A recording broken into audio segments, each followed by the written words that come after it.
नमस्कार दोस्तों, मैं हूं आपके साथ हर्ष भारद्वाज। एयर इंडिया की कमान जब से टाटा ग्रुप ने संभाली है तब से एयरलाइन किसी ना किसी वजह से चर्चा में रहती है।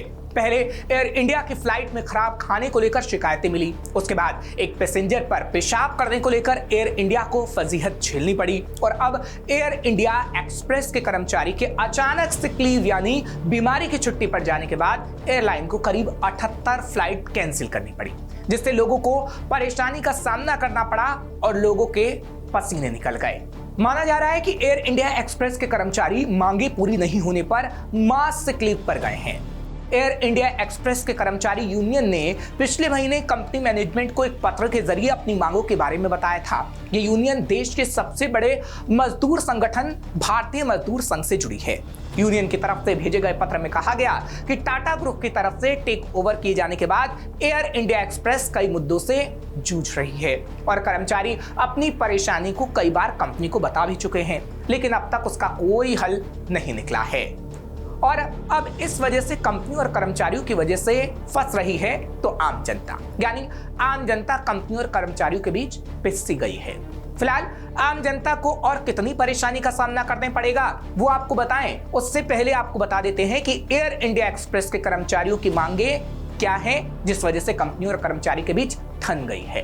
दरअसल एयर इंडिया के टेक ओवर के कुछ दिन बाद ही तमाम कर्मचारियों को उनका बेहतरीन रिकॉर्ड होने के बावजूद नौकरी से निकाल दिया गया। करार के समय वित्त मंत्री निर्मला सीतारमण ने यह आश्वासन दिया था कि 2 साल तक किसी भी कर्मचारी को नौकरी से निकाला नहीं जाएगा, लेकिन ऐसा कर दिया गया। कोड ऑफ कंडक्ट के तहत विसिल ब्लोअर कॉन्सेप्ट का जिक्र भी किया गया, लेकिन काफी हद तक बॉस की ही चलती है और अगर कोई डिपार्टमेंट या कर्मचारी अपनी तरफ से बात उठाना चाहता है तो उसे टाउन हॉल के दौरान चुप करा दिया जाता है। सैलरी, अनुभव और मेरिट के बेस पर कर्मचारियों के बीच असमानता का व्यवहार होता है, यानी सैलरी अनुभव के अनुरूप नहीं मिलती, जितना अनुभव है उससे बहुत कम सैलरी मिलती है। कर्मचारियों की तरफ से यह भी कहा गया है कि एयर इंडिया एक्सप्रेस के तमाम कर्मचारियों की तरफ से हायर रैंक के लिए इंटरव्यू क्लियर करने के बावजूद भी लोअर ग्रेड जॉब दी जाती है। बाहर से लाए गए कम अनुभव वाले कर्मचारियों को हायर रैंक दी जाती है और कुछ शॉर्ट लिस्ट लोगों को नौकरी से हटा दिया जाता है। कर्मचारी यूनियन की तरफ से चिंता जाहिर की गई है कि एयर एशिया इंडिया के कर्मचारियों को परमानेंट पेरोल पर रखा गया, लेकिन एयर इंडिया एक्सप्रेस के कर्मचारियों को कॉन्ट्रैक्ट पर रखा गया है। कर्मचारियों ने एचआरए, ट्रेवल अलाउंस, महंगाई भत्ते के लिए भी शिकायत दर्ज कराई है। कर्मचारियों की तरफ से कहा गया है कि एयर एशिया इंडिया के साथ मर्जर से पहले जो भत्ते उन्हें मिलते थे अब उन्हें हटा दिया गया है। इससे उनकी सैलरी बेहद कम हो गई है। कर्मचारियों ने यह भी कहा कि एयरलाइन मिसमैनेजमेंट से गुजर रही है। इसका असर कर्मचारियों के काम के साथ ही कस्टमर एक्सपीरियंस पर भी पड़ रहा है।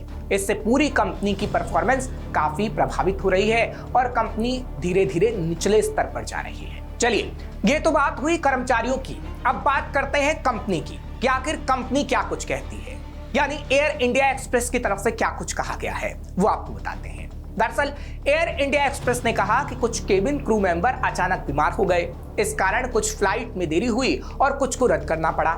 इसके साथ हमारी ये कोशिश है कि यात्रियों को कम से कम परेशानी हो। एयर इंडिया एक्सप्रेस ने अचानक यात्रियों के लिए हुई परेशानी के लिए माफी तक मांगी। एयर इंडिया एक्सप्रेस की तरफ से यह भी कहा गया कि जिन यात्रियों की फ्लाइट रद्द हुई है उन्हें पूरा पैसा वापस किया जाएगा या उनकी फ्लाइट को किसी दूसरी तारीख के लिए निःशुल्क बदला जाएगा, यानी कोई पैसा उनसे नहीं लिया जाएगा। एयरलाइन ने सफर करने वाले यात्रियों से कहा कि एयरपोर्ट पहुंचने से पहले ये देख लें कि उनकी फ्लाइट रद्द तो नहीं हो गई है। फिलहाल आपको बता दें कि एयर इंडिया एक्सप्रेस दरअसल एयर इंडिया की सहयोगी कंपनी है, जिसकी शुरुआत साल 2005 में की गई थी। क्रू मेंबर के अचानक बीमारी की छुट्टी पर जाने और एयरलाइंस के हजारों यात्रियों को हुई परेशानी की गंभीरता को लेते हुए एयरलाइन ने अब सख्ती दिखाना भी शुरू कर दिया है और करीब 30 सीनियर क्रू मेंबर्स को टर्मिनेशन नोटिस थमा दिया। फिलहाल ये कोई नई बात नहीं है, पहली बार नहीं हो रहा है जब ऐसा हुआ हो। दरअसल टाटा ग्रुप की एयरलाइंस एयर इंडिया एक्सप्रेस को पिछले साल ही दिसंबर 2023 में लेबर मिनिस्ट्री की तरफ से नोटिस जारी किया गया था। ये नोटिस एयरलाइन मैनेजमेंट और केबिन क्रू के बीच विवादों को लेकर कुछ नियमों के उल्लंघन के बाद जारी किया गया था, लेकिन उसके बाद भी विवाद नहीं सुलझा और एक बार फिर कंपनी और कर्मचारी के बीच आम जनता पिसती हुई नजर आई। और सिर्फ एयर इंडिया एक्सप्रेस या फिर एयर इंडिया ही नहीं बल्कि इसकी एक और कंपनी में बीते दिनों मर्जर प्रक्रिया के बीच में कुछ इसी तरह के हालात देखने को मिले थे। हम बता रहे हैं विस्तारा एयरलाइंस के बारे में। जब टाटा ग्रुप की विस्तारा ने पिछले महीने 110 उड़ानें अचानक रद्द कर दी थी और इसके पीछे भी कर्मचारियों की कमी बताई गई थी, यानी कर्मचारी नहीं है और इस वजह से फ्लाइटें रद्द कर दी गई। तब कंपनी के प्रवक्ता ने बताया था कि विस्तारा पायलटों की कमी से जूझ रही है, ऐसे में उड़ानों में कटौती करने का फैसला किया गया है। उस समय लगभग 160 से ज्यादा फ्लाइट लेट हुई थी। तब भी कंपनी और कर्मचारियों के बीच आम जनता ही पिसती हुई नजर आई थी। वैसे फ्लाइट कैंसिल करने और समय पर उड़ानों का संचालन करने में एयर इंडिया और उसकी सहयोगी कंपनी का प्रदर्शन कम हुआ है। सरकार के आंकड़े बताते हैं कि जून 2023 के दौरान एयर इंडिया की ऑन टाइम परफॉर्मेंस घटकर 69% रह गई है, जो मई 2023 के दौरान 83% हुआ करती थी। यानी एक महीने में ऑन टाइम परफॉर्मेंस का 13% घटना किसी भी भारतीय एयरलाइन के लिए अब तक का सबसे खराब आंकड़ा है और ये खराब प्रदर्शन 2024 में भी जारी है, जो ये बताता है कि सरकार चाहे कितने भी नोटिस कंपनी को दे दे और उसमें सुधार करने को कहे, लेकिन हालात जस के तस बने रहते हैं।